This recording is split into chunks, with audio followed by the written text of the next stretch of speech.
Fala Vereador de hoje, eu recebo ele, que tem sua trajetória marcada pelo compromisso com a educação como ferramenta de transformação social. Ele começou cedo nessa missão, é formado em filosofia com habilitação em história e sociologia e já soma mais de 20 anos de experiência em escolas públicas e privadas. Foi eleito vereador em 2020 para representar a categoria no Legislativo Municipal e desde então vem se destacando na presidência da Comissão de Educação e Desporto. E aí, você já sabe quem é o meu convidado? Então fala, vereador! Olá, gente, sou eu, professor Juari. Vereador, você começou sua trajetória bem cedo, aos 16 anos entrou no seminário, do seminário foi para a educação. Como que foi toda essa sua caminhada? Pois é, vocação, né? A minha primeira vocação foi para o sacerdócio. Fiquei um certo período no seminário. Depois resolvi deixar o sacerdócio, casei e assumi o sacerdócio de ser professor. Então, quando as pessoas perguntam para mim a diferença do sacerdócio. No sacerdócio, o padre ele tem um monte de obrigações e, de certa maneira, assim, a vida do padre não é tão fácil, né? Mas é vocacionada. E o magistério também, se você não for vocacionado, se você não tiver vocação para ser professor, não adianta. Você não consegue se manter. E eu falo para você com muito orgulho que eu sou professor, e eu estou vereador, né? Então, é uma honra poder representar o magistério hoje na Câmara Municipal de Campo Grande. Você veio para a Câmara Municipal representando um grupo mesmo que queria essa mudança, né? Foi disputar as eleições e logo de cara já assumiu a presidência da Comissão de Educação. Quais foram os avanços, né, conquistados até agora? Primeiro que não é tão fácil a gente assumir uma cadeira no legislativo, né? Seja no legislativo, no executivo. Nós saímos candidato em 2012, na época tive 2.410 votos, depois em 2016 com 3.002 votos, em 2020 fomos eleitos, né? Tivemos uma eleição aí com 4.199 votos e em 2024 5.050 votos. E representar a categoria não é tão simples, né? Porque quando da nossa decisão de ser candidato junto a um grupo, eu fiz um compromisso com a categoria. Então não é simples por quê? Porque às vezes não depende do vereador, depende do orçamento, né, do executivo, a prefeitura tem que trabalhar com aquilo que ela consegue administrar. E a gente ali defendendo a categoria, claro, você vai fazer as defesas que a categoria necessita e que a categoria te colocou para isso. Mas, graças a Deus, que nesse primeiro mandato, né, que foi de 21 a 24, e nesse segundo agora, de 25 a 28, a gente tem feito o nosso trabalho, o nosso dever de casa, na defesa da educação, na defesa dos servidores, né? Então, eu creio, pelas conversas que tenho no grupo, que a gente sempre faz esses contatos, que estamos indo bem, né? A nossa avaliação é positiva. Está indo no caminho certo. No caminho certo. Inclusive, elenquei alguns projetos aqui, reserva de vagas para mães atípicas, salas multissensoriais, concurso público para os administrativos da educação. São projetos aí voltados para a educação e também para inclusão, né? Como que você tem trabalhado nesse sentido? Nós fizemos algumas audiências públicas, né? E uma delas foi a inserção da mãe atípica no mercado de trabalho.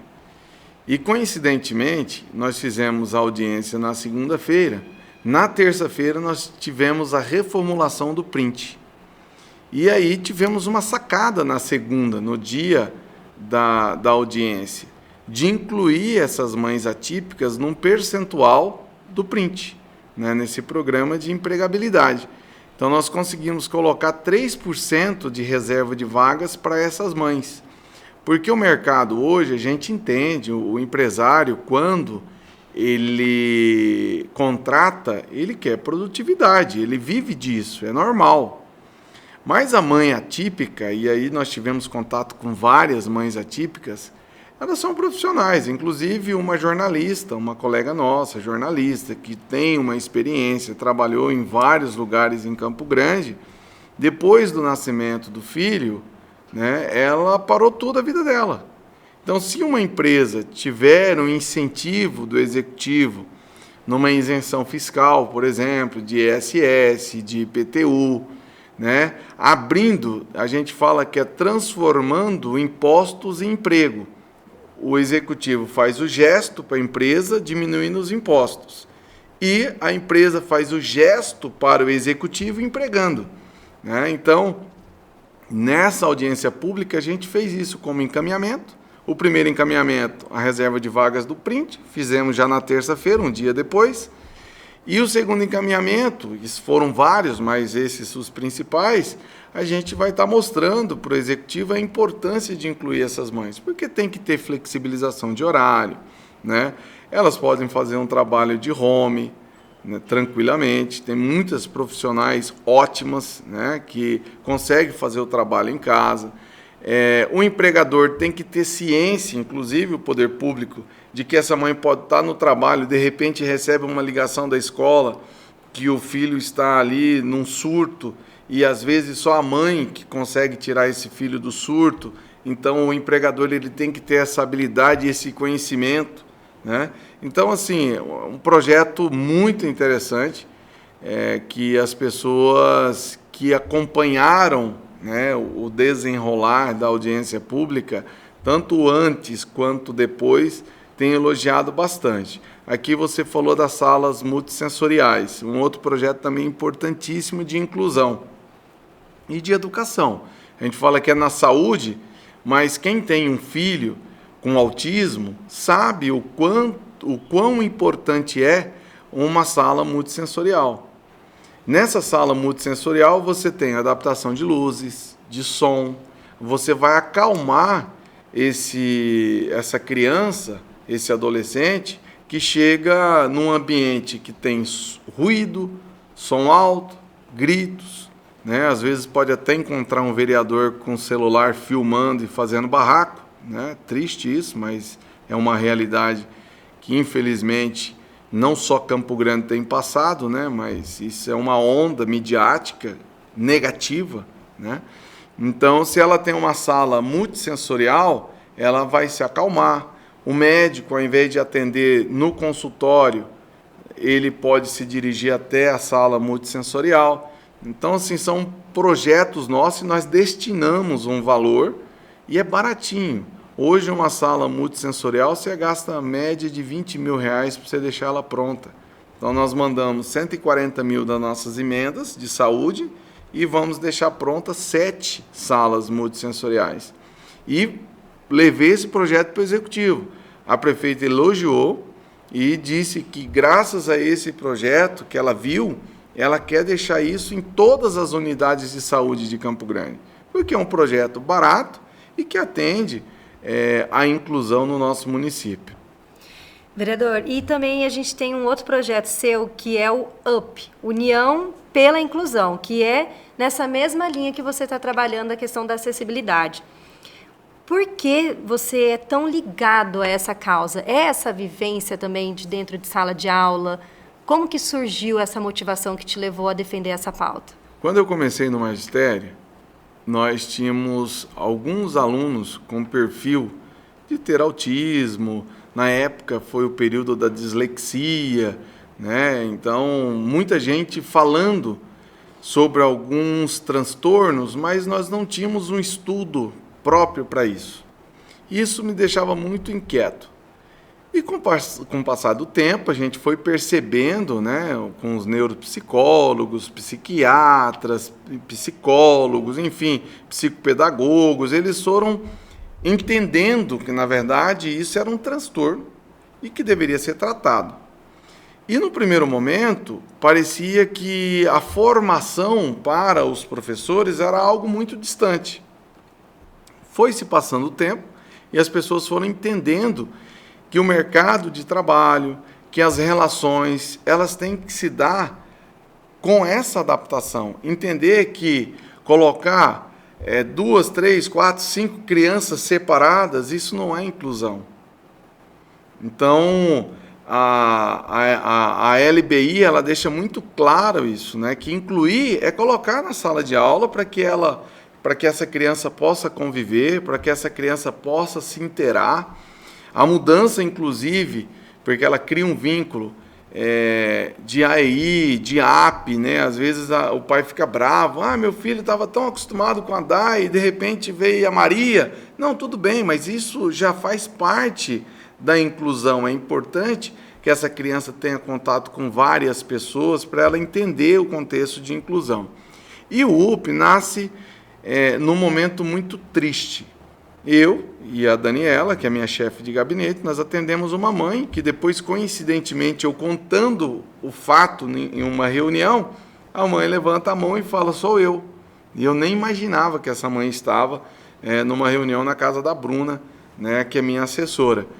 E essa mãe chegou um dia no meu gabinete, porque na época, num momento de bastante crise, não tinha uma assistente de educação inclusiva para a filha, e a filha estava ficando em casa e sentindo falta da escola, e a mãe falou, a minha vontade é dar um tiro na minha filha e dar um tiro na minha cabeça. Ai, que horror. Um desabafo assim, bastante triste, né? Desesperador, né? E a minha sorte é que eu estava atendendo junto com a Daniela, porque aquilo ali foi um choque. E ela disse assim, ninguém faz nada por nós que temos filhos com deficiência ou com qualquer tipo de transtorno.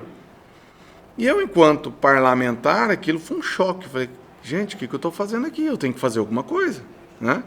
E aí nós reunimos a nossa equipe e pedimos para que alguns voluntários, médicos, psicólogos, psicopedagogos, todos, professor de educação física, engenheiro, né? Porque aí na discussão, na construção do UP, a gente começou a entender, por exemplo, uma escola que não tem banheiro adaptado. Não tem o porquê, eu preciso do engenheiro. Uma quadra de esporte tem que ter um olhar do engenheiro inclusivo, né? Uma quadra de esporte, uma escola tem que ter o olhar do profissional de educação física inclusivo, que vai olhar para uma atividade paraolímpica, por exemplo, né? Então, esse UP, que é a União pela Inclusão, é um grupo de voluntários, né? As pessoas se voluntariaram para isso, e aí a gente começou o nosso primeiro encontro, lembro como hoje, foi na Escola Elisabel, lá no Santa Luzia. E ali foi um momento de desabafo, né? Nós tínhamos médicos, né? Todos esses profissionais que eu citei, mas a nossa intenção era ouvir, de fato, a mãe, porque 85% é mãe. A gente fala o pai e a mãe, né? Até ontem nós aprovamos um projeto aumentando de 5 para 15 dias a licença paternidade, né? Que é um projeto bastante polêmico, justamente para que o pai também possa conviver esses 15 dias, ao invés de 5, 15 dias, com essa criança que está nascendo, né? O pai, a criança precisa desse contato, a mãe precisa também da ajuda do pai, né? E não são 15 dias para o pai ficar tomando cerveja, não. São 15 dias para trocar fralda, para acordar à noite, para ajudar a mãezinha, porque a mãe está ali com a cesariana, né? E é uma dor danada para levantar, então foi bastante polêmico. E também acaba sendo inclusivo, né? De certa maneira, porque esse pai está ali junto com essa criança, junto com a família, junto com a mãe. Então, o UP foi um sonho nosso que se realizou, e eu atendo todas as pessoas que vêm se voluntariar, eu atendo com muito carinho, porque está indo por uma causa, né? Não tem envolvimento político, ali é o Juari CPF, não é o Juari CNPJ. É uma doação que eu posso fazer enquanto pessoa, enquanto professor, enquanto pai, né, que vejo a necessidade do outro, e de alguma maneira o mandato me dá essa possibilidade, mesmo que eu vá atuar enquanto CPF, mas o mandato me deu a possibilidade de ir atrás de um médico, atrás de um psicólogo, de um professor de educação física, mesmo para ser voluntário, né? Quando a gente faz o convite, né? As pessoas vêm porque vê o interesse da gente em ajudar os outros. Agora nós vamos dar um rápido intervalo. Eu estou conversando com o vereador professor Juari. Nós voltamos já, não sai daí.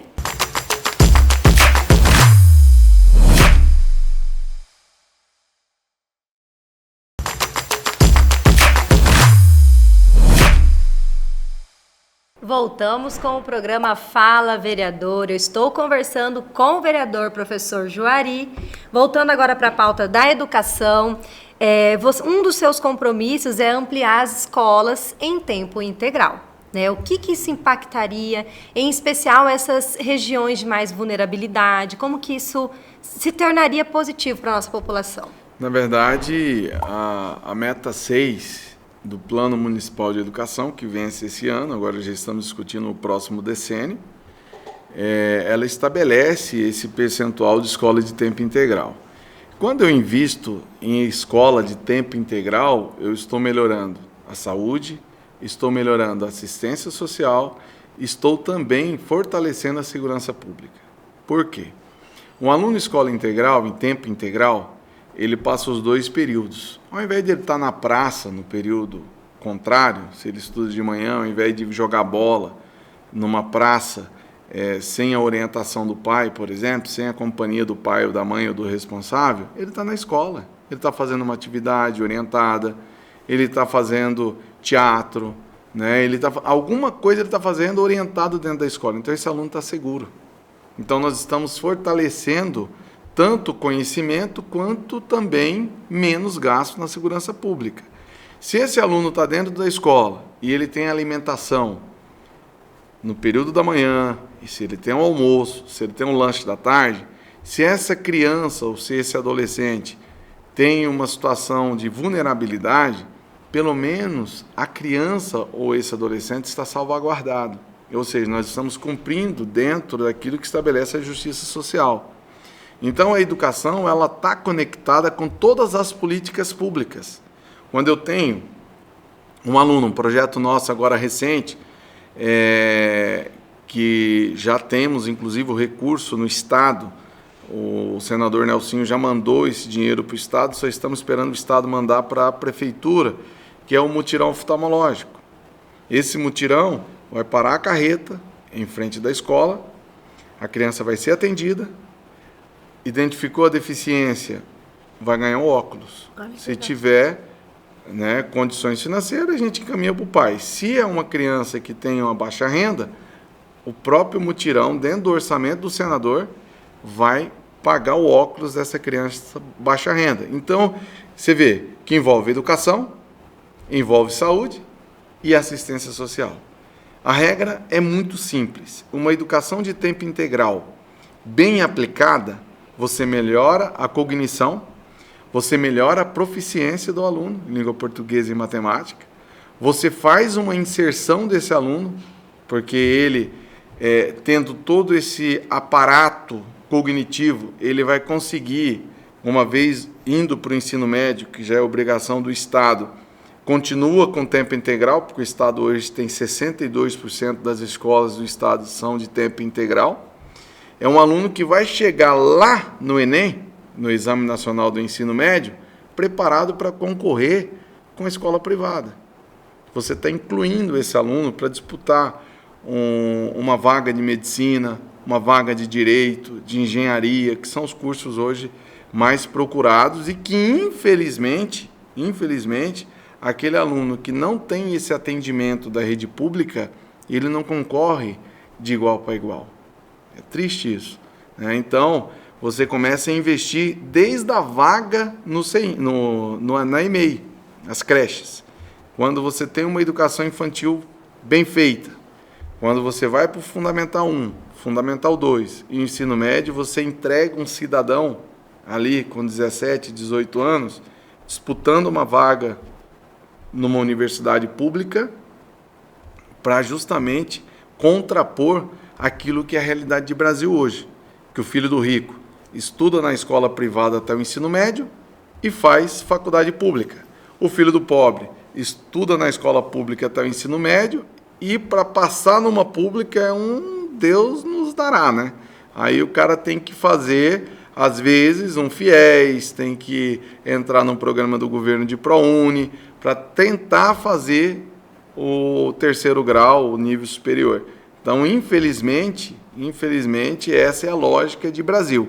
Quando você investe em escola de tempo integral, você começa a mudar essa realidade. Você já coloca esse aluno preparado, e aí eu cito para você aqui, eu vou dar um exemplo de escola pública, Lúcia Martins Coelho.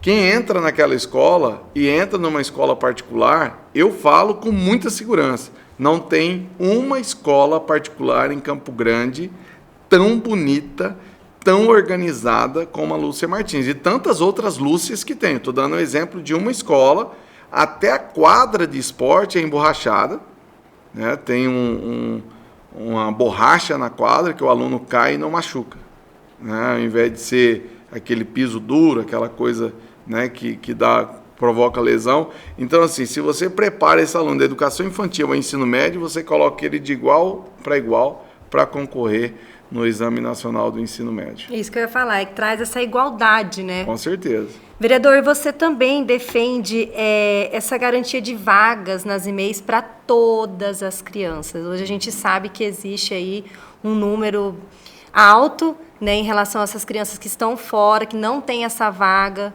O que precisa ser feito para a gente conseguir conquistar isso? Primeiro, construir mais CEINFs. Nós precisamos, eu falo CEINF sempre porque eu sou um pouco antigo, hoje são as EMEIs, né? As Escolas Municipais de Educação Infantil. Nós temos que terminar as que tem, as obras que estão paradas. As obras inacabadas, né? E ampliar esse número. Porque quando eu tenho, apesar que evoluiu bastante, nós tínhamos uma demanda de 8 mil, parece-me que agora está em média de 5 e pouco, quase 6. A ideia do Executivo, pelo menos da última vez que eu levei essa demanda para a prefeita, ela disse que ela tem por objetivo, no mandato dela, zerar essa fila. Terá o apoio de todo mundo. A sociedade apoia isso, a Câmara vai apoiar, porque quando eu tenho uma criança bem atendida numa EMEI, você tem uma mãe, você tem um pai empregado, pelo menos com disponibilidade para entregar currículo. Às vezes, a mãe ou o pai não consegue trabalhar porque tem que ficar com essa criança. Mas acima do emprego do pai e acima do emprego da mãe está a lei. A lei determina que essa criança tem que ser atendida. A Lei 13.257, que é o marco legal da primeira infância, que determina que a primeira infância começa da gravidez até os 6 anos de idade. E nós temos hoje estudo que comprova, né? Quando você vai a um presídio e conversa com um presidiário de 20, 22, de 18 a 25 anos, e você vê a primeira infância desse presidiário, é de chorar. Você vê que ele não teve atendimento algum.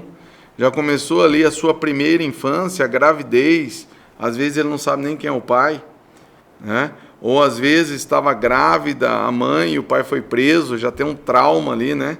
E cresceu de qualquer jeito, sendo violentado. Aí quando você faz um estudo no presídio desse jovem de 18 a 25, é de arrepiar, né? Então essa vaga na EMEI, nós temos que olhar para a criança, primeiro ponto. As consequências, a empregabilidade, né? A inclusão dessa mãe no mercado de trabalho, a inclusão desse pai no mercado de trabalho. Mas o objetivo principal é a criança, cumprir aquilo que estabelece a lei, né? Que essa criança esteja matriculada numa escola municipal de educação infantil, que é uma EMEI. É garantir a dignidade, né, na vida dessa pessoa, dessa criança que vai vir aí se tornar um representante também na nossa sociedade, né? Sim. Um cidadão na nossa sociedade. E tem mais um detalhe também, Dai, que os abusos acontecem geralmente dentro de casa. É um absurdo isso. Aí quando a gente vê um abuso, numa EMEI alguém abusou, que é um fato isolado, num contexto de 100 mil alunos, aconteceu um fato. E o culpado, claro, tem que ser julgado, condenado, enfim. Mas os abusos que saem de dentro de casa, hoje são os maiores. Tio, pai, mãe, tia, avô. É um absurdo. E essa criança, na EMEI, ela também está salvaguardada. Vereador, tem um outro tema que você também tem levantado bastante na Câmara Municipal em relação à saúde mental dos profissionais, né, dos professores. Como que você tem trabalhado essa questão também para buscar essa saúde mental? Porque além da gente ter esse espaço de atendimento para a criança, a gente tem que ter os profissionais ali preparados também para atender, né? Com certeza. Eu digo hoje não só mais da educação, até porque nós fizemos recentemente uma audiência pública para discutir a saúde mental dos servidores da saúde, né? Porque com essa onda, né, de parlamentares midiáticos que gostam de entrar nos postos de saúde, filmar, plantão de médico e assim por diante, eu não estou dizendo que ele não pode fazer, pode. Eu, por exemplo, quando eu visito uma unidade, eu olho quem está no plantão e para quem que eu ligo? Para a prefeita, para a secretária Rosana. Prefeito, é o seguinte, está acontecendo isso. Eu falo com quem paga, que é a chefe do executivo, né? Ou com a Rosana, que é a secretária. Não o servidor que está lá. O coitado está trabalhando ali, cumprindo a sua atividade. O servidor que está ausente, ele tem que responder a uma sindicância. Eu, enquanto vereador, eu tenho poder para isso.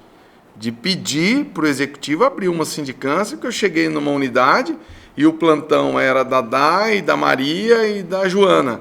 E lá não tinha nenhuma das três.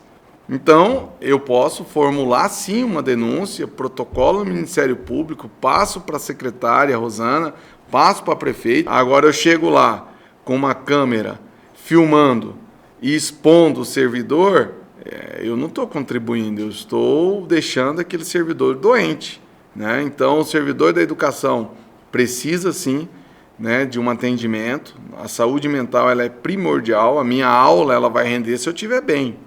Então a saúde mental passa por vários campos, passa para a questão salarial, de valorização, de assédio.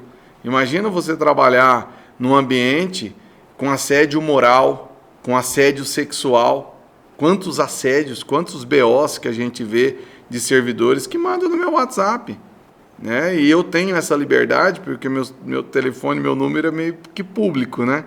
Então a professora sai ali da delegacia e me manda. Acabei de registrar um BO, né? E eu digo, tem que registrar, porque a gente sabe o papel de cada um dentro de uma escola, o papel de cada um dentro de uma unidade de saúde. Agora, é claro, se o servidor não trabalha, o servidor falta, não cumpre aquilo que é dever, não adianta requerer direito.